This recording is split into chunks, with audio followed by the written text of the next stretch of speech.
You're listening to KZUM News on 89.3 KZUM Lincoln and KZUM HD.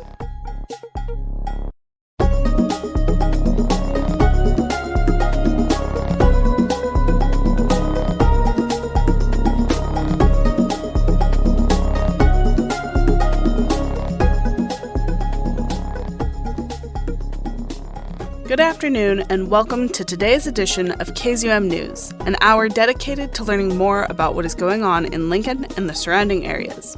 I am the news director and your host, Amantha Dickman. And thank you for tuning in to another episode of KZUM News as we kick off our fund drive to celebrate 47 years on the air. Right now, there is so much going on in the world at a global, national, and state level. It's kind of loud out there right now, so this afternoon we are going to, as a friend recently said, distill the deluge to a dribble. But as you are tuning in for this afternoon, I'd ask you to keep us in mind. KZUM as an organization, KZUM News as an independent news program, knows that the conversation surrounding media is hectic right now. So I want to take some time to remind you why you support us. Or your other local media organizations for that matter. And it's because we are you. We are you. We have about 100 volunteers who are in and out of this building every day, and they love what they do. They built their programs from scratch, and they put all of this time and effort every week into sharing the music that they love with you. And you have me and your news intern, Rebecca, out there every week trying to figure out how we can convey what is happening in our community to you easily and with as much clarity as humanly possible. And those are absolutely priceless. We can't do what we do without you, and that's part of why you support us. Is because you know that we can't do it without you, and more importantly, you know that we're worth investing in. It's because of that support that we've been able to cover all sorts of things in the last 2 years, from the protests regarding the events happening in Gaza, where we talked to a local professor who excels in the history of that region, to the protesters who talk to us about why we should care about what's happening in Gaza, to all of the bills that have gone in front of the legislature over the last 2 years. And the fact that we have not only survived, but thrived for the last 2.5 years tells me that A, we have your support, or at least I hope we have your support.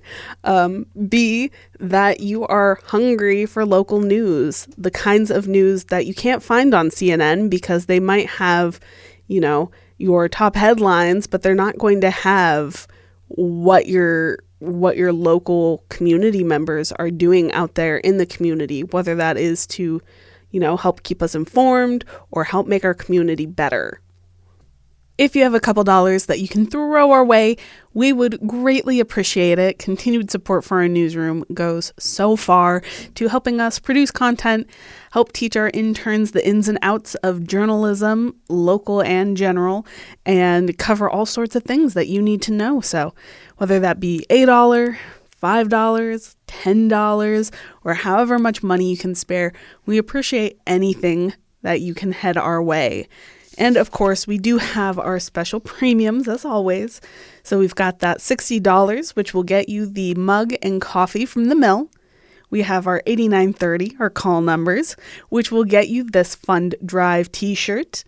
The $120, which will get you our dad socks. And $240, which will get you a mix of those two items. We also have a special premium here from our underwriter, and she has given us a $25 gift certificate to Ruby Begonia's Vintage Clothes and Accessories, which you can get for a donation of $89.30. You do have to call to get this one. Everything else you can donate online at kzum.org if you want. But to get the gift certificate, you do have to call me, and I am here live in the studio doing the show, so you can reach me at 402-474-5086, extension line 1. Again, that is a 402 474-5086, extension line 1. And I will keep an ear out for those phone calls, but with that, let's go ahead and focus on just one thing for this afternoon. The Nebraska Legislature's Education Committee heard Legislative Bill 140 on Tuesday, February 4th. Introduced by Senator Rita Saunders at Governor Pillen's request, it aims to ban student use of electronic communication devices, such as cell phones, on school grounds or while they are attending a school instructional function.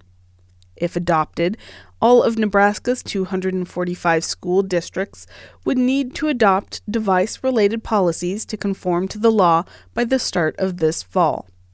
Governor Pillen attended the Education Committee hearing on Tuesday to testify in favor of LB 140. And other proponents for LB 140, welcome Governor Pillen. Good afternoon, Chairman Merman and Education Committee.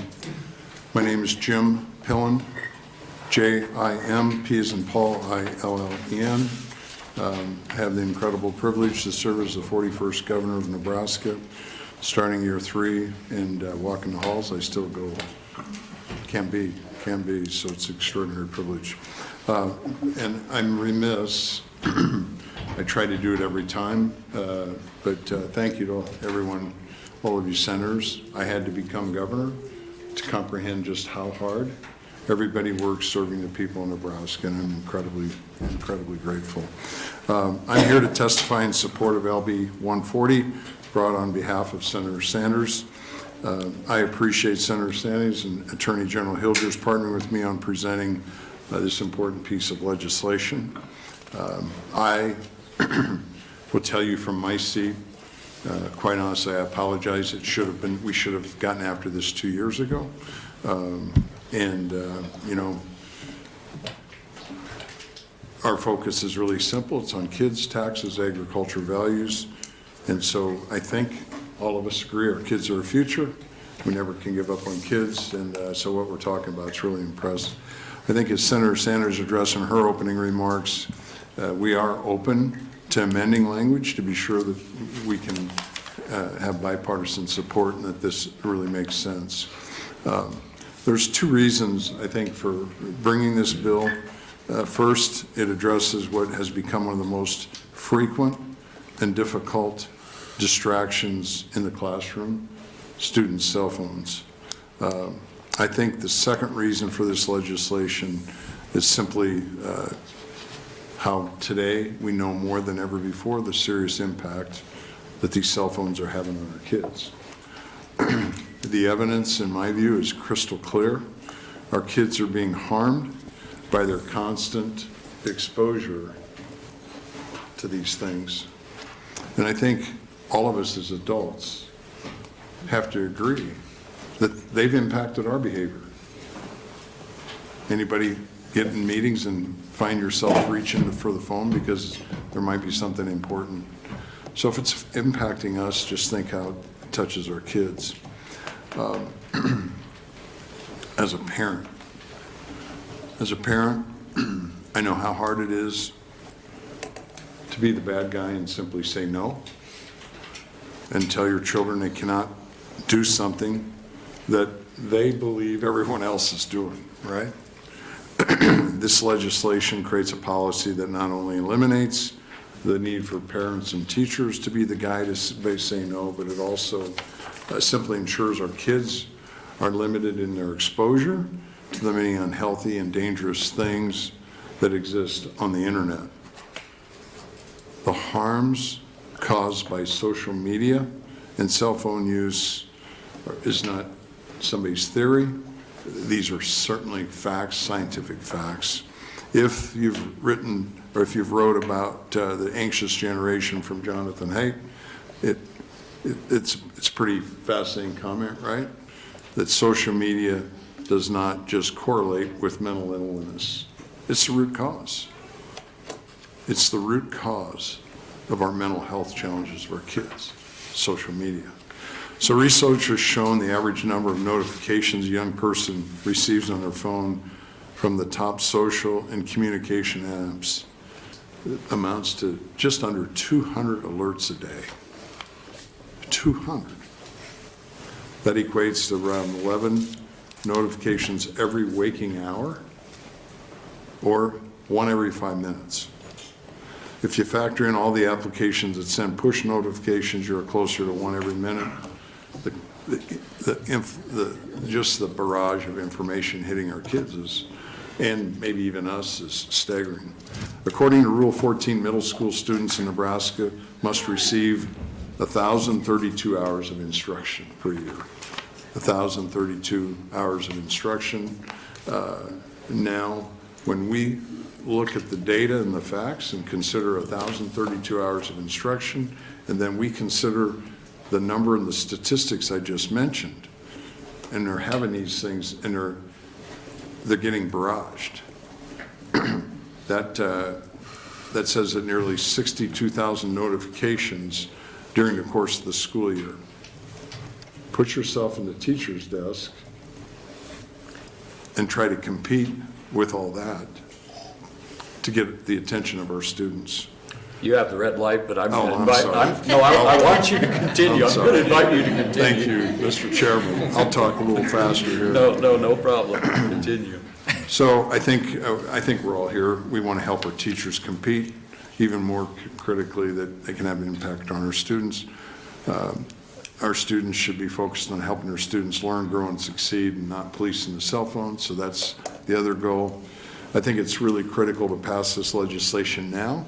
I apologize we didn't do this 2 years ago. This is really urgent. This is something we got to take action on. I think it's easy, and I talked to Dr. Maher last week. The scores are not what any of us are excited about, and you can start understanding. We have great teachers across the state. We have great processes in place, but we need to help. LB 140 is a common sense approach. We already have a number of school districts implementing phone-free legislation that creates a minimum so all schools can have a level playing field. There's exceptions in this bill that allow for phones in the classroom for specific purposes. My bias would simply be bell to bell, a simple thing to remember. The more we can keep them out of classrooms, keep them out of our schools, keep our kids free of them, the better. Obviously this isn't legislation, but if there's another saying I think is important for all parents, grandparents to hear, never in bed. Making sure we all have the opportunity to influence, making sure parents, if they're letting their kid take their phone to bed, that they understand the scientific facts of that are really, really tough. So I just want to say I appreciate everybody's efforts on this. I believe that it's really important that we work hard, that we're all on the same page, just can't thank everybody enough for their work, so I'd be happy to take any questions from any of the committee. Following Governor Pillen's testimony on Tuesday, Attorney General Mike Hilgers also testified in hopes of addressing some of the legal nuances proposed by Legislative Bill 140 and potential language concerns within the bill. Third testifier, welcome Attorney General Hilgers. Good afternoon, Chairman. Former Senator Hilgers. Let the record reflect I do not have my phone out on the desk right now. Good afternoon, Chairman Merman, members of the Education Committee. My name is Mike Hilgers, M-I-K-E-H-I-L-G-E-R-S. I currently serve as Nebraska's Attorney General. I want to thank Senator Sanders for bringing this bill and the Governor for his leadership as well. I'll be brief. I think we have a mental health crisis in this country right now for adults and young children. We need to focus as policymakers on the downstream impact and how do we get resources to people, but we also need to focus upstream. What are the things that are causing mental health problems in this country? And we know for young people in particular that one driver, not the only, certainly, there are a lot of different causes, but one thing that drives up mental health concerns for young kids is the use of smartphones. And we know that one of the most powerful policy prescriptions that we could put in place to help protect them is to get phones out of the hands of children during the school day. I think that's one of the most important things that we do. And so LB 140 is intended to do just that, and it's meant to do it in a not one-size-fits-all way. puts on the school districts, puts into their control the ability to craft a policy. Now, there are certain things that I think are important that are in the bill that should be included within those policies. One, as Senator Conrad mentioned, are the exceptions. We want to make sure that we're taking care of people who have disabilities or have a specific health need. We want to make sure that parents have the ability in an emergency to reach their children. We want to do that's in a way that's specific and fits the needs of the school district. But we also, I think, need to ensure, which this bill does, that the policy does take these phones out of the hands of children during the school day. I think that's really important. We have great schools that are putting in place policies today. So you might ask, why need LB 40 at all, 140 at all? And I think the answer to that is a few different reasons. Number one, I think there's urgency. I think the school districts are doing a good thing, but not all of them have it. And how many kids might we lose to these devices if we don't act now? So I think that's number one. Number two is these policies that are being put in place, I think some of the ones we've seen are great. I think some of them, in my view, from a policy perspective, probably don't go quite far enough. In particular, getting the phones out of the hands of students during the entire school day, not just in the halls. I think what we've seen anecdotally and from the initial research is that you have to get it out of the hands, not just in the hallways, but in classrooms as well. And I think if you don't have both of those things, it's almost as if you don't have either of those things. So I think those are a couple of key components to get it done more quickly and more comprehensively, which I think the urgency of this particular situation does demand. So I do think at the end of the day, this is a win for parents. As a father of four, my oldest is 13, she does not have a smartphone, and I'm the bad guy currently. So if I could be the bad guy for all the kids in the state of Nebraska, I'm happy to do that. I think it's a win for the kids, for children in particular. I think it's a win for the teachers because they don't have to police it the same way. I think it's a win for the districts. I would add to your question, Senator Hughes, and a small series of amendments that we might propose. Number one, to your question, the bill is not intended to, although it does read this way, so it does need a modification, it's not intended to police phones at wrestling matches. The reason the language was the way that it was is that it's phrased on school property at school functions, so it was initially intended for, say, class field trips. So you want to make sure during the school day, if something's not on school property, but I think it is overbroad as written, and I think that there's a way, we'd be happy to collaborate with the committee on something that makes sense to trim that down. So I think that would be proposal change number one. A second change, in talking to some of the stakeholders that would be impacted by this bill, they pointed out actually that on line 29, one of the exceptions is when the use of the phone is authorized by a teacher. And as we understand it, actually, as these policies have been rolled out, other schools have had that kind of a policy, and that actually puts a lot of pressure on the individual teachers. Because if the teacher can allow it, then they are becoming the bad guy or the bad individual in that set of circumstances. And so we don't want to put it on the teacher. So we want to take that off of them. So I think one change would be to change it from teacher to district. I also have two other slight technical changes. One would be to clarify the definition of electronic communication device. We're trying to get smartphones, not computers, and I think you could read it. And we had a heavy hand in drafting this bill, so I will take the responsibility for any changes. We don't want it to include school-issued laptops, but I think we want to clarify that a little bit. And then there's one other tweak on line 18 that we would suggest making to change cell phone to electronic communication device. We can put all that together and work with the committee. We'll do the heavy lifting on any changes. But with that, I appreciate the committee's time, and I'd urge the committee to advance it to general file. Thank you. Any questions for Attorney General Hilgers? Senator Hughes. Yes, thank you, Chair Merman. Thanks for answering that, Attorney General Hilgers. So passed out to us was an Education Commission of the States. They're watching, I think there's about 19 bills in different states ongoing about this. 10 out of the 19 are more specific to school day or instruction time. So maybe that's the language that could be used. Yeah, I was like, I can't imagine policing a high school basketball game with cell phones and people want to take pictures and I mean, just all the things. And this isn't a smartphone ban, so it's not as if we're trying to take it out of the hands of children full stop. But you're not supposed to be using them Correct. during it. Correct. That would be hard to manage. So I agree with the overbreadth. Yeah, no, so I appreciate it and I have a nephew that is a type 1 diabetic that his meter is tied direct, every 5 minutes his phone is updated. We have the exceptions for that, so I think with those few changes you made, I think this is, it is a great bill, and I think you're right. I think a lot of schools have already started implementing this, but now we can just do it across the board and everybody's on the same page, so Good work. Thank you, Senator. Thank you. Any other questions? Senator Conrad. Thank you, Chair Merman. Thank you, Attorney General Hilgers. I really appreciate your office's role in drafting this measure and for you personally taking time to be here today and to share your platform with the committee and to really elevate this bill to a top priority for the legislature's consideration this year.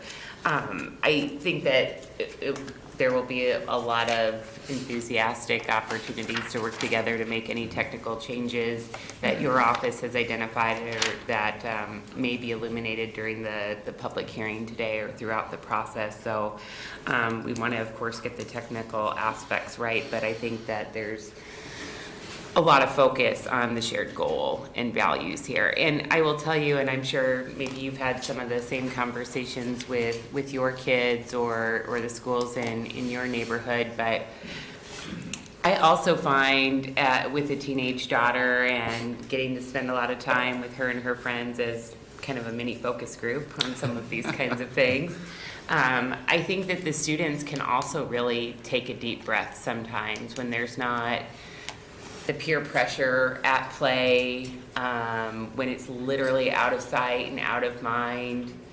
They have an opportunity to unplug and reset and establish presence with peers and with the teacher and be more fully immersed in the learning opportunity.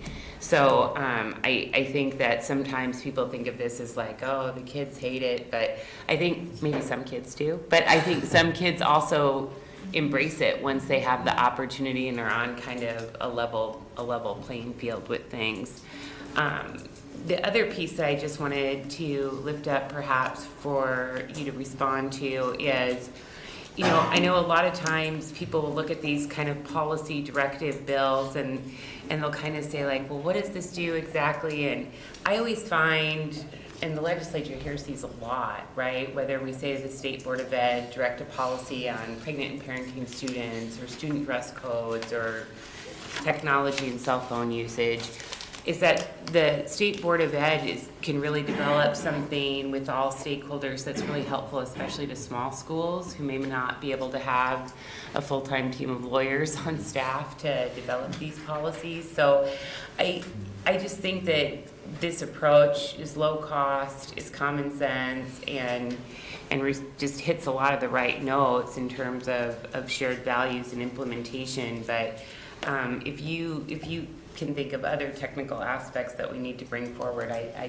think we can work through those pretty easily. Well, I appreciate that, Senator Counter. I appreciate your leadership. I'm really excited to partner with you on this. I think It'll this be is fun to work together on something. Yes, there are things we Yes, passionately a lot agree of on. things, yes. And I really appreciate you raising the point about children, and I think that goes for parents and kids. A lot of times it's not about the thing that they're missing, it's that their other friends or the other peers have the thing. And I think this kind of cuts through that collective action problem, because I know my daughter doesn't. We were chatting on the way down. If the friend group doesn't have it, or if the parents feel like the friend group's parents, they don't feel like the pressure's on them, then it just makes things so much more calm. And I think that this kind of cuts through that in a way that I think could be pretty powerful. So I'm really grateful for you raising that point. Thank you. Any other questions? Senator Hunt. Thank you, Chairman Merman. Thank you, Attorney General Hilgers, for being here. I also have a mini focus group of teenagers at my house all the time. And I think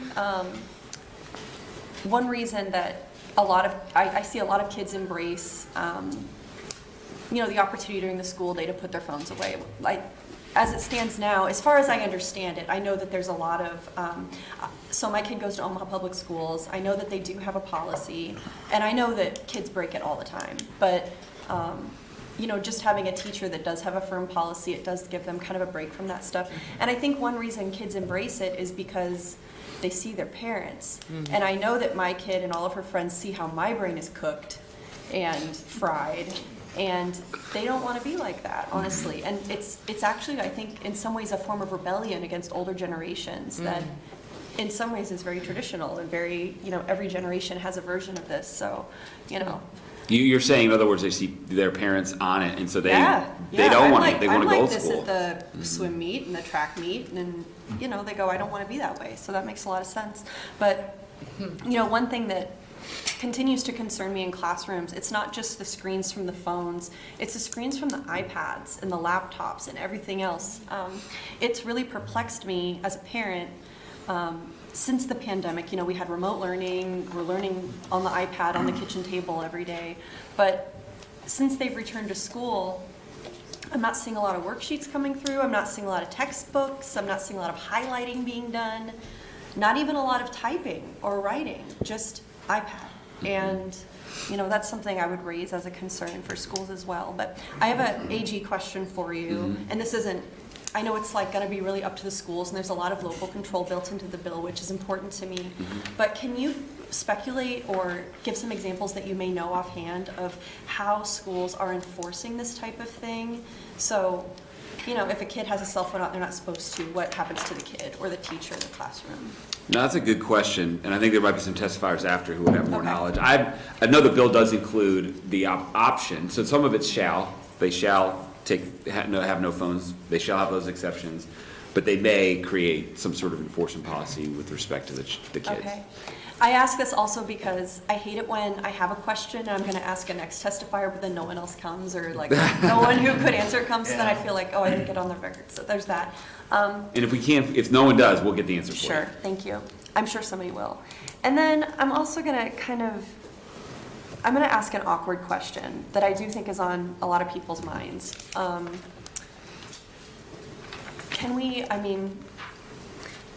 The number of school shootings in the United States has increased every year. 2021, I should say, 22, 23, 24, every year is more than the last. And as a parent, I have to confess, I think that's a big reason I like my teenager to have a cell phone in high school, because I don't think this will happen. God forbid it happens. Over lunch today, I got a New York Times alert on my phone that there was a shooting in Sweden, which is not in the United States, but it just shows the growing scourge of gun violence that we have in the world and certainly in this country. So I guess I would just raise that in the consciousness, because I know there are people thinking it, and there are emergency situations in schools that maybe my generation and other generations didn't face that kids today do. So may I react to that, Yes, Senator? for sure. So first, I think in the language of the bill, it does at least contemplate having something that applies to. An emergency, For yeah. emergencies, if that needs to be bolstered. It says in the case of emergency or perceived threat of danger, which is pretty broad. If we need to be more, that'd be the type of thing that you would want included. So if we need to be more specific or even more, or more broad, happy to do that. I think also, by the way, I'm going a little bit outside of my realm, but if you look at the data and the research behind a lot of the school shootings, some of it, there's a mental health crisis in the country, and the outcome of that is not every single shooting is caused by mental health. Mm-hmm. But certainly there's some sort of tie. And I think if you do read Jonathan Haidt's book, one of the things that he would say is there's a mental health crisis. Being online more has impacted actually young girls, according to his data and research. He said the other thing that we've done is actually stopped children from being able to play outside as much. And by putting them more on screens, we think we've done the right thing by taking them away from what we perceive to be real world predators. For sure. And we're putting them in an environment that might fuel either online predators or fuel negative sort of mental health consequences that might lead to some of those things. So I think it's so there's a lot of different variables to it. I think you're sort of touching on it on both sides of, I think, this particular policy debate. By the way, the iPads, we don't let our kids even look at iPads anymore. I remember my daughter, she was 4, we would take her off the iPad and she would become a different person. Like a demon. Steve, Mine's the yeah. same way. Steve Jobs didn't let his kids use It's iPads. like quitting smoking. I think we're going to wake up to that point. I actually think that's an amazing analogy, because I think we're going to wake up in 20 years and we'll look at today, people look at the cigarette advertisements from the 50s. What did we do? This is a massive experiment. Yeah. Or Diet Coke. Well,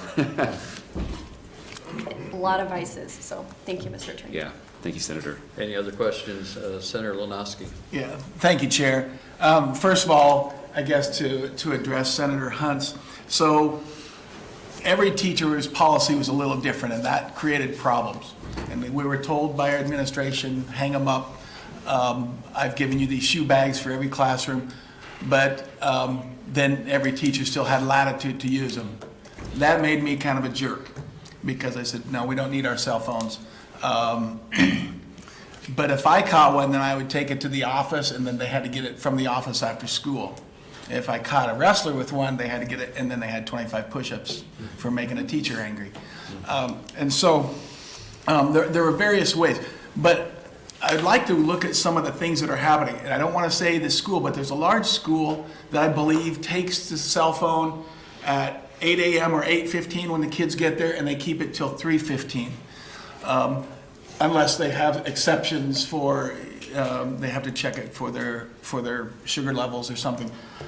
And I've had those kids as well, and usually I kept their phone, and then they say, hey, I gotta check it now, or I just trusted them because they're 1 out of 20 kids. But the schools that have kept them from morning to, from the first class to the end of the last bell, they noted that their kids were better off. And what happened in my class is 20 kids ran to the shoe bag, got their phone, and they all looked. And they would have 100 Snapchats in that 46-minute period, and I'd look at mine, I'd have like one. It was a picture of my grandkid or something. Where was I going with this? I think you were saying it's a great bill. It's still, yeah. Well, so in the hallways, the kids still have the problem. So at some of these schools that have taken it for the entire day, the kids were, as we talked about, for sure, better off. Well, and that's what I was saying in my opening remarks. I think the schools that allow you to have it, and I think there's some policies from school who are trying to do the right thing, but I think if you have a policy where you just say, we're going to take it from instructional time and allow you to have it during the hallways, I think it's almost as if you have no policy at all, because the kids will still have their phones, they can have them, and then it puts the pressure on the teachers. So I think what we've seen so far, and by the way, I know the school boards, I anticipate that they're going to testify. I know that they do have some concerns. We want to lean into their experience. I think there's some places we don't want to negotiate. I think it's really important to get to really not put the pressure on the teacher to make sure that we're doing this quickly, not delaying this too long. But I think we want to lean into their experiences, the type of things that they've found to be successful. And then the emergency situation, the school had every parent's number, so they had to type in one number, and it went to an app. And every parent knew we were on lockdown because of some car out on the highway or whatever. And certainly kids could all get their cell phone, but that creates a whole nother chaos, because now some parents think they should go to the school, some want their child to be released, and so there's some different things we have to think about. And so work with you and Senator Sanders on this. Appreciate it. And there's some good examples, and I think that the results are stark. Thank you. The positive results, yeah. Any other questions? Thank you very much. Thank you, Mr. Chairman. Thank you. We're going to go ahead and take our mid-hour break. We're getting to it a little late, so I'm not going to talk at you a whole bunch. I am just going to remind you that it is our February fund drive, our birthday fund drive. So if you're looking to pick up some KZUM swag, or you just want to help support your local newsrooms, we always greatly appreciate it. And you can do that right now as we prepare for our underwriting break. I'm here in the studio, so you can give us a call at 402-474-5086, extension line 6, or you can donate online at kzum.org. There's that red donate button in the top right-hand corner. But just remember that we do have a special premium today. It's a $25 gift certificate to Ruby Begonia's Vintage Clothes and Accessories, and you can get that with a donation of $89.30, but you do have to call me. Once again, that phone number is 402-474-5086, extension line 1. And with that, let's hear a few messages from our underwriters.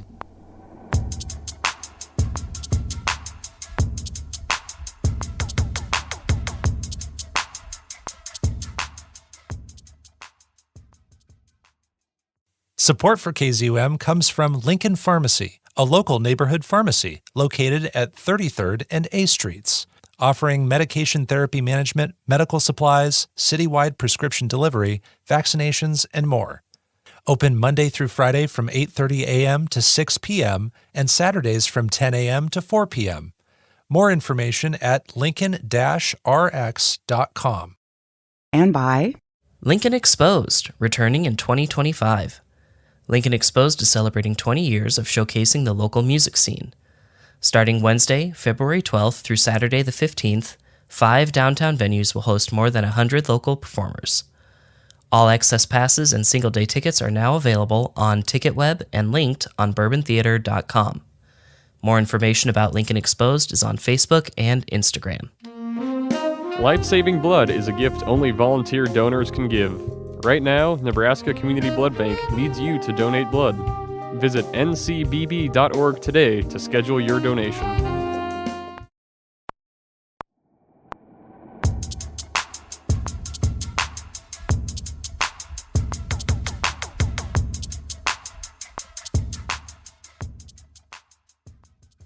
And welcome back to today's episode of KZUM News. My name is Mantha Dickman. I am the news director for KZUM and your host for today's episode. And happy birthday to KZUM! We are a week away from February 14th, which is our birthday as well as Valentine's Day. We have been on air for 47 years, and what a huge accomplishment that is.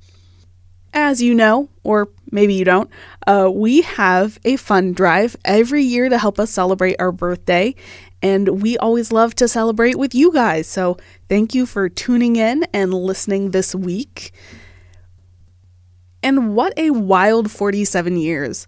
From a flower-covered basement to the top of the terminal building to our current location there at 48th and Calvert Street, here at 48th and Calvert Street, we've come a really long ways. Of course, everyone talks about the music, and rightfully so. Our programmers do a fantastic job at putting their show together every week, finding the music that they love, that they want to share with you guys, and they do it so well that we produce about 7,000 hours of unique content that is local programming every year. So we couldn't do what we do without them, and we also can't do it without you. It costs a little over $50 an hour to keep KZUM on the airwaves, and that is going towards the fees that we have to pay to file with the FCC and other broadcast organizations. It goes towards updating our equipment like we did this year when we updated our board, and a ton of other equipment that I don't even know about because our program director just handles everything so fantastically all the time. So, $50 an hour, that's quite a bit. So we need all of the help we can get to help make our $30,000 goal this February.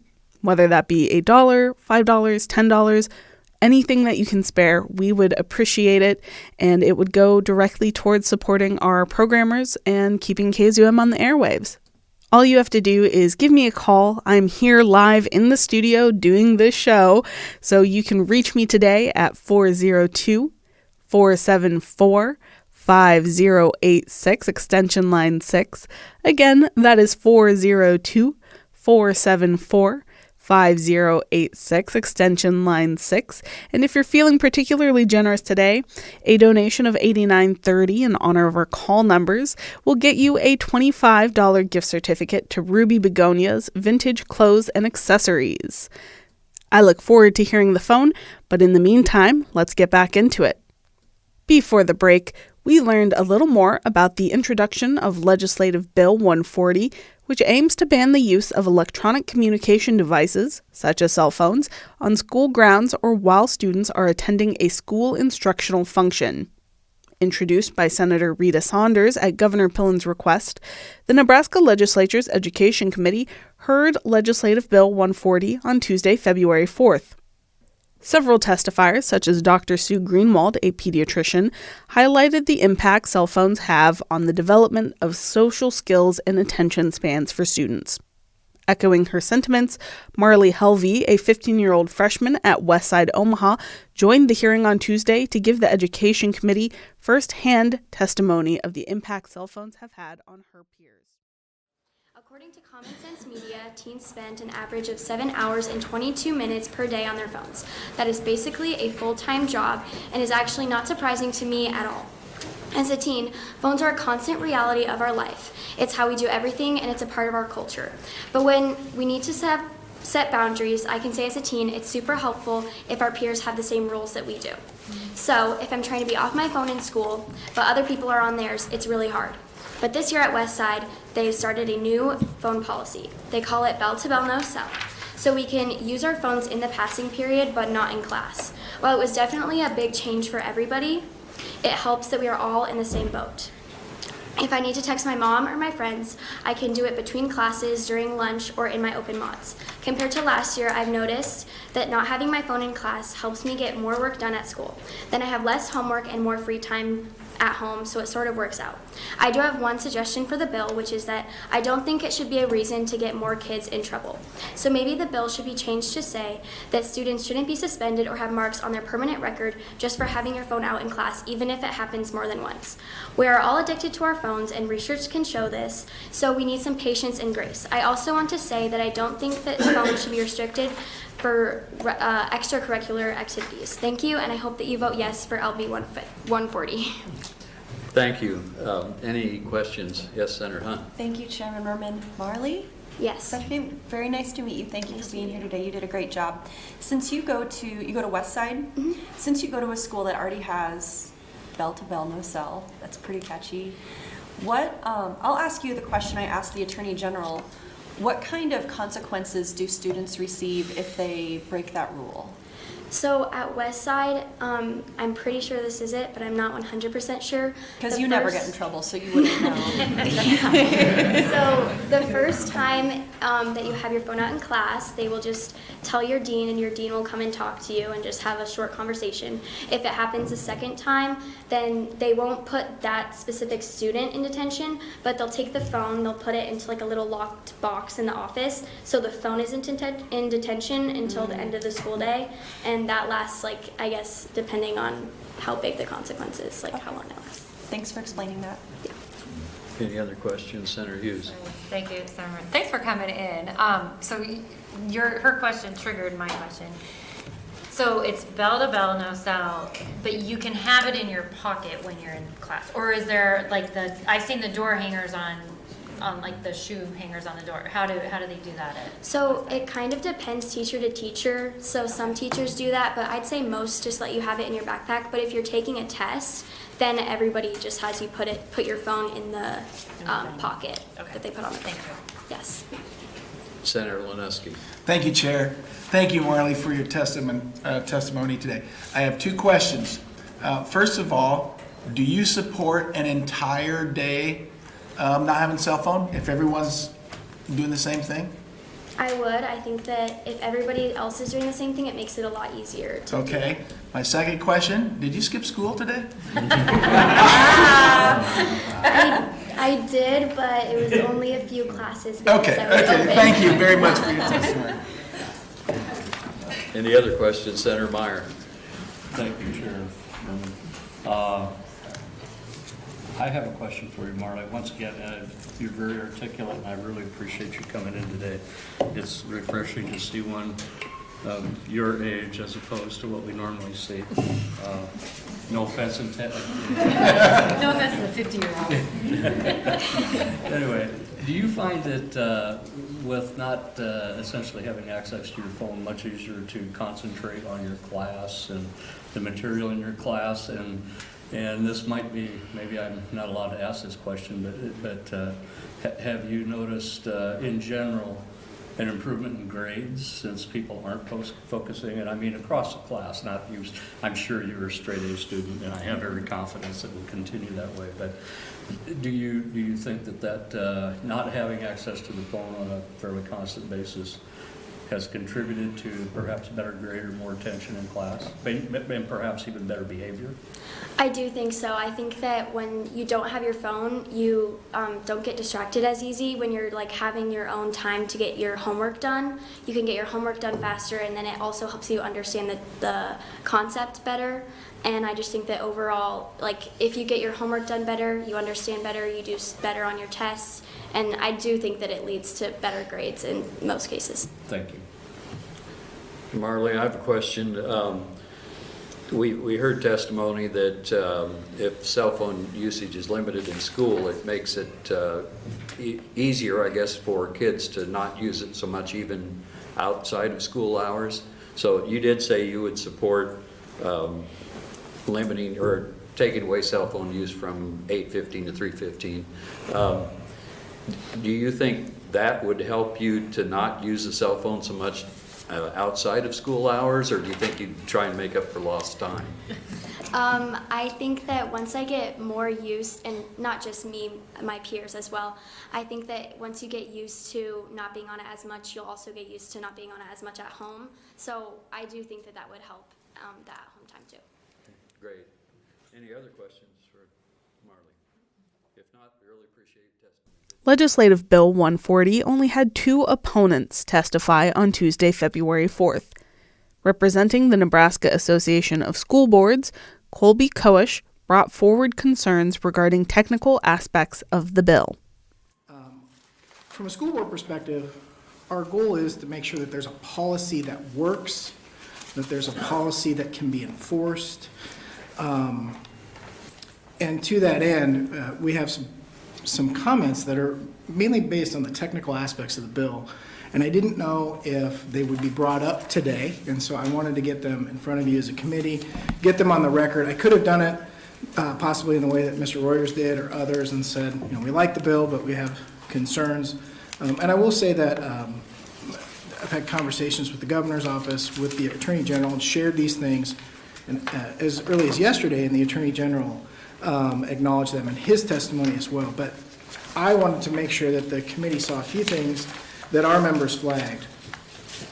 And these were briefly brought up, but they bear repeating a little bit.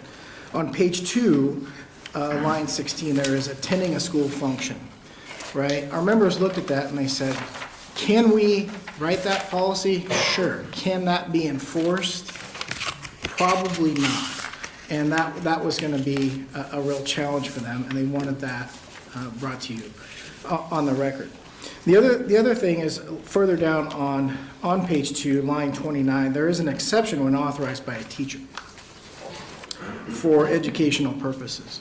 When our committee looked at that, one of the most impactful pieces of feedback that we got back was there were districts who had implemented a policy that allowed for an exception like this.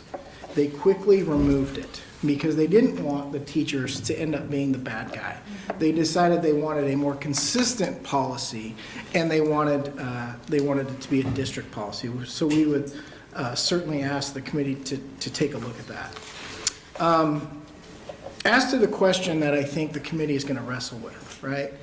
Should the mandated policy be a bell-to-bell approach, or should it have some discretion at the local board to do what many districts are doing, as indicated by the data, which is having some ability for these kinds of usage primarily during lunches and passing periods.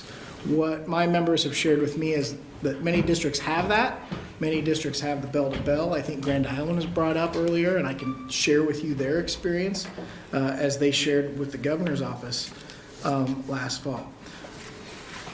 Our preference would be that the discretion be left up to the school board, whether or not they needed that bell-to-bell or wanted to start with a more discretionary policy.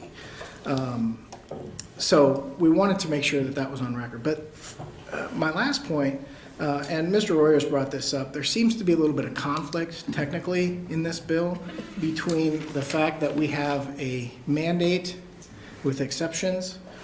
That's going to be confusing to my members, and if the goal is to have some consistent policy across the state, I think as currently drafted, you would still end up with kind of a hodgepodge of policies because of that issue. And to that point, and I don't have a comment on whether or not it should or should not, but it should be pointed out that this provision does not apply. None of this bill would apply to any non-public, any schools who are not public. In other words, the testimony you heard earlier from the young lady who did a great job, this bill does not apply to them. And that's a decision for the committee to look at. I wanted to bring that up and present you with the data that you have that Commissioner Maher kind of kicked off in his earlier testimony, and see if there's any questions I can answer. Thank you. Any questions for Mr. Koash? Senator Hunt. Thank you, Chairman Merman. Thank you, Senator Koash, for being here. thank you for this data. I thought it was helpful to see, it says, one question was, does your school district currently have a formal policy regarding cell phone usage, which this bill seeks to have all schools create? And 178 said yes, 6 are in development, only 32 said no. But then what was interesting after reading that info point was the next question is, okay, what type of policy is in place? And none of the schools say students can use cell phone freely. So that seems like most schools, not all schools do have a policy in place of some kind, since 0 schools said that students can use cell phones freely. And ranging from no cell phone allowed during school hours, or there's some limitations or restrictions. It seems like every school that filled out this poll does have some kind of restriction in place, right? That's correct. I mean, it's not the Wild West out there. Schools, I mean, they've been dealing with this for a long time, and it's come to your attention now. So every school does have something in place. I would venture to say even the ones that don't are now looking at it. And I would say, and we would encourage from our perspective, that a district doesn't have a policy, they should. But what we found is that some districts have found what works for them through policy, which by the way happens in public. It's voted on in public, there's public hearings, there's opportunity for input, primarily from parents. Some have found a path forward with a bell-to-bell approach. Others have found a path forward with a less restrictive approach that seems to work for their size district, their ability to enforce it, and those kinds of things. And our members appreciate that discretion at the board level. But if the state is going to implement a kind of a minimum, as the governor put it, it should be clear on what that is, and I'm not sure we're quite there yet. But So I think the Attorney General mentioned that. So is your position that when you say it should be clear if it's going to be implemented at the state level, you're saying that would be like an explicit policy written out that all the schools just follow, instead of a law saying, okay, schools, you could all make your own rules now? Well, under the current language, it says prohibition, and then later on it says unless the school board Sure. says. And So- if that's the way it is, I don't know if we're any further ahead than maybe where the bill, or where the current state of affair is. But that's a policy decision for the legislature. My purpose of being here today is to say if that's the policy decision, it should be clear so districts can follow it. So right now you're verbalizing the concern I had during this hearing and from looking at the bill. In your opinion, or in your organization's opinion, or whatever you want to represent, where does the solution live to this problem? Is it in the legislature? Is it in the Board of Education, the Department of Education, the school boards, the individual schools, the districts? Like, given that all schools have a policy, because 0 schools surveyed said that they can use cell phones freely, where does Right. the solution to this live? Well, our party or company line is typically, it lies at the local level. But we are, as political subdivisions, subject to state law, and sometimes the state does come in, and I appreciate what the Attorney General says, sometimes they have to be the heavy, and we'll see bills like that. And so there's always a balance, but we're always going to default from our organization's standpoint to the best place to make these decisions. It's locally with the input of their local parents, staff, constituents. Kind of the second place would be the State Board of Education. I kind of thought after I went to the October State Board meeting where this data was presented, the State Board might make this part of accreditation. They do have, through the rulemaking process, the ability to force schools to adopt a policy like this. I thought they might, and I might be coming up here today and saying, hey, don't worry about it, the State Board's got this taken care of, but they've decided to say, let's see what the legislature does. So everybody's kind of waiting to see which regulatory oversight agency, whether it's the state, the local board, the state board is gonna win. It looks like with the leadership of the folks you saw today, it looks like the state's gonna at least set some type of minimum standard, and if that's the case, it should be clear and able to be enforced. Okay. Any other questions, Senator Hughes? Yes, thank you, Chair Merman. Thanks for coming in, Mr. Kalash. I'm assuming I was on school board, you have a group of members that meet together to decide how you're gonna, as NASB respond to certain bills. When you were discussing this particular bill, was it a general consensus across your committee that no, it needs to stick with local control, or was there some, I'm just curious what the mix was, because like I mentioned, I read The Anxious Generation, and I know what Seward's policy is, but in fact, I just texted our superintendent, I'm like, I think we need to go bell to bell, not even over passing periods and lunch. What was the consensus among your members? I'm just kind of curious when you were talking over this. I appreciate the question.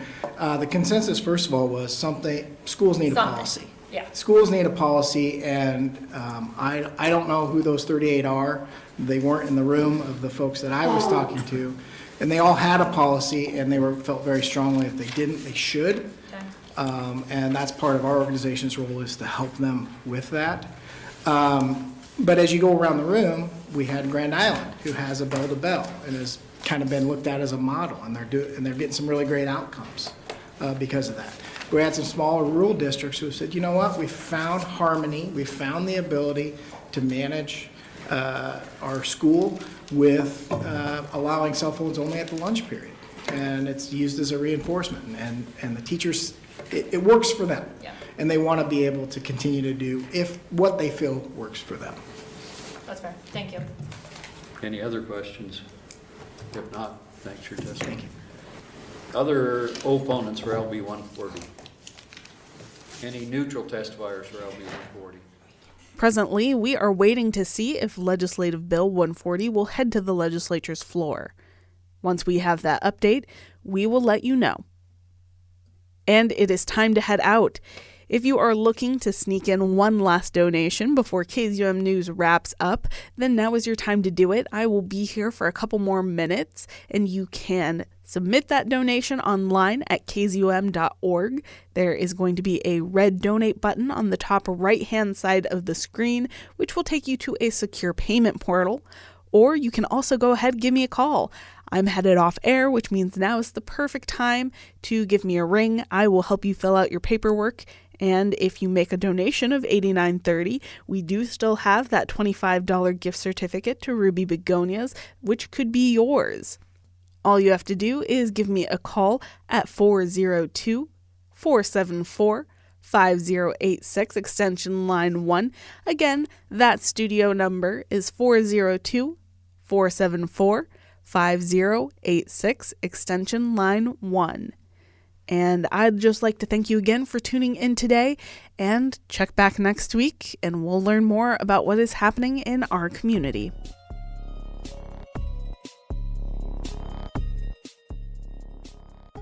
We are fast approaching the end of the hour, so here are your reminders for today. The KZUM Newsroom is always open to hearing about any questions, concerns, suggestions, or even any story ideas that you might want to share with us. All you have to do is give us a call at 402-474-5086, extension line 6. If you give us a call and we aren't available, don't forget to leave a voicemail. Or, if you aren't much of a phone person, you can also find our social media handles and more newsroom information at kzum.org under that About tab. Speaking of our website, if you happen to miss a show, you can always head to the KZUM News tab, where we archive all of our shows and include a transcript with links to that day's content. And lastly, I just want to give a shout out to Jack Rodenberg of the Rodenberg Music Experience. He put together all of the amazing original music that our news program uses. So once again, thank you, Jack. That wraps up our reminders for now. As you head out into the world, I hope you have a lovely day.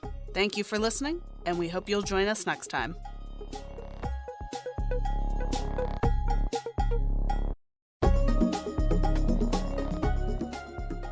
You just finished listening to KZUM News, an original production of KZUM Radio that airs every Saturday at 11 a.m. Coming up next is Beta Radio, so stay tuned.